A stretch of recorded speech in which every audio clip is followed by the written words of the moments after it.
un jour, on va jouer Thiel à Marignane. Et puis alors Jean-Luc, il était, il avait, je l'aime beaucoup Jean-Luc évidemment, hein. Jean-Luc, quand je dis Jean-Luc, c'est Jean-Luc Violet, il se reconnaîtra. Il aimait beaucoup parler avec les techniciens avant, il adorait parler, il parlait avec eux, mais il faisait pas que parler, il picolait, il faisait l'apéro avec eux aussi, tu vois. Donc avant les représentations, alors vas-y que je te fais l'apéro, et vas-y une fois, et deux fois, et trois fois, et ta, et on arrive pour jouer, il était sous quoi. Il était sous. Et alors il faisait machin. En plus il faisait un personnage, hein, il s'appelait Lame, ouais, il s'appelait Lame, Dantil, qui était un alcoolique. Alors, c'était parfait, mais au début c'était parfait.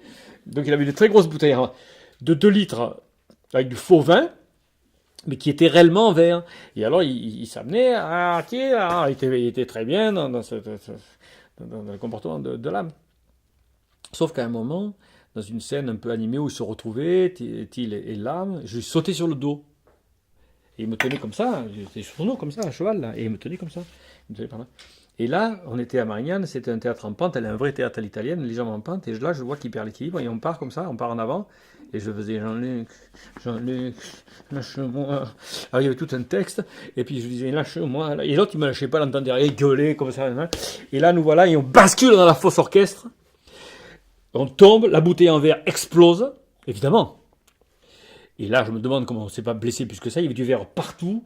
L'autre, il faisait Till, ça va. Till, il délirait complètement. Il était là, Vincent était catastrophique. Il allait se cacher là-bas au fond du truc. Et on avait les mains, tu vois, on posait les mains. Et on était plein de sang. Plein de sang. Ça pissait de tous les côtés. Alors, c'était pas grave. Mais Françoise le dira, hein, les mains, c'est les extrémités, tu fais comme ça saigne, et on a arrosé le plateau, tout ça. Et bon, alors c'était fait.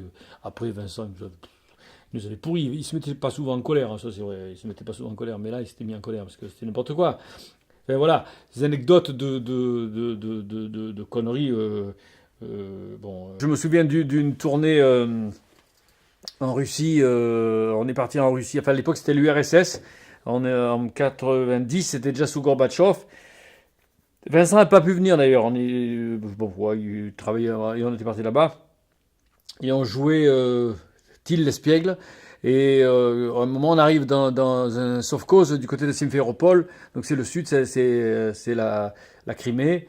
Et bon, ça mène à là. Et puis alors on voit le théâtre. Je dis, bon, le théâtre, 800 places, un truc absolument énorme. Je dis, mais bon, il n'y aura personne, c'est pas possible. Non, mais si, il y a, ça sera plein beaucoup. Et bon, d'accord, très bien. Et là, notre régisseur d'époque, c'était Christophe, il me demande d'aller en cabine de régie, et puis alors on va en cabine de régie, et puis là c'était vraiment le jeu d'orgue, les orgues de Staline, c'est qu'à le dire, les trucs comme ça, les manettes.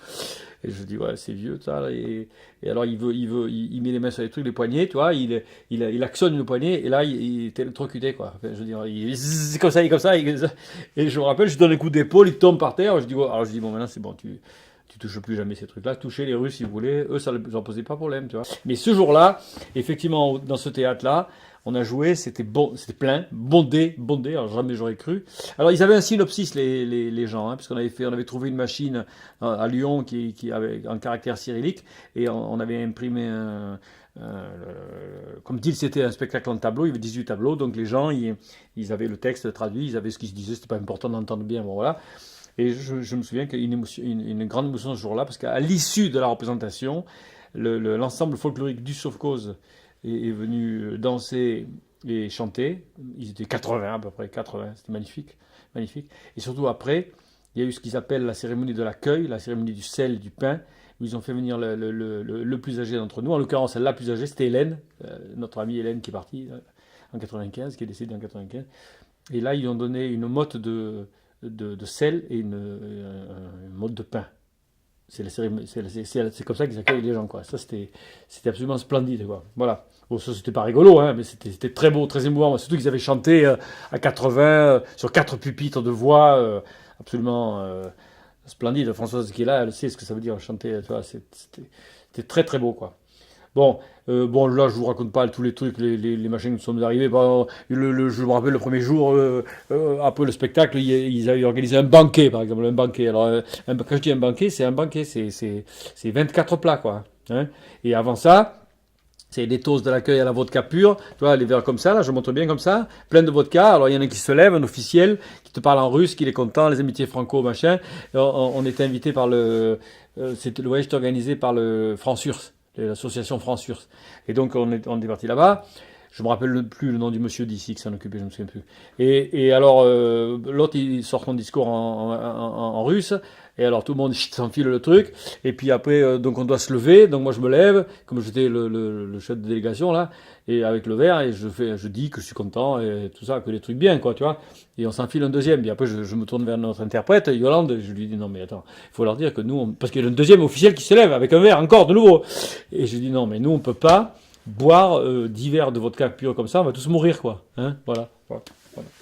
Ça, c'était la Russie, quoi. Au moment où on est parti, il y avait eu un banquet, on était je sais pas où, je me rappelle plus où on était exactement, et on était dans une immense université, on avait joué, c'était plein, pareil. Bon, moi, comme je disais tout à l'heure, cette délégation, j'étais assis à côté de la femme du secrétaire du PCE local, hein, de la ville, donc une grosse comme ça, avec des tas de médailles et tout ça. Il fallait que je danse avec elle, tu vois, alors que tous les jeunes, ils dansaient avec les étudiantes, tu vois. Ils dansaient tous avec les étudiantes jolies et tout, et moi, j'avais la grosse doudou avec machin qui me parlait en russe, et je comprenais rien. Et j'étais avec ma femme de l'époque, Jamila, qui me regardait en disant, ben, je suis désolé pour toi, mais tu tapes, tous les autres, ils se tapent les jeunes, et toi,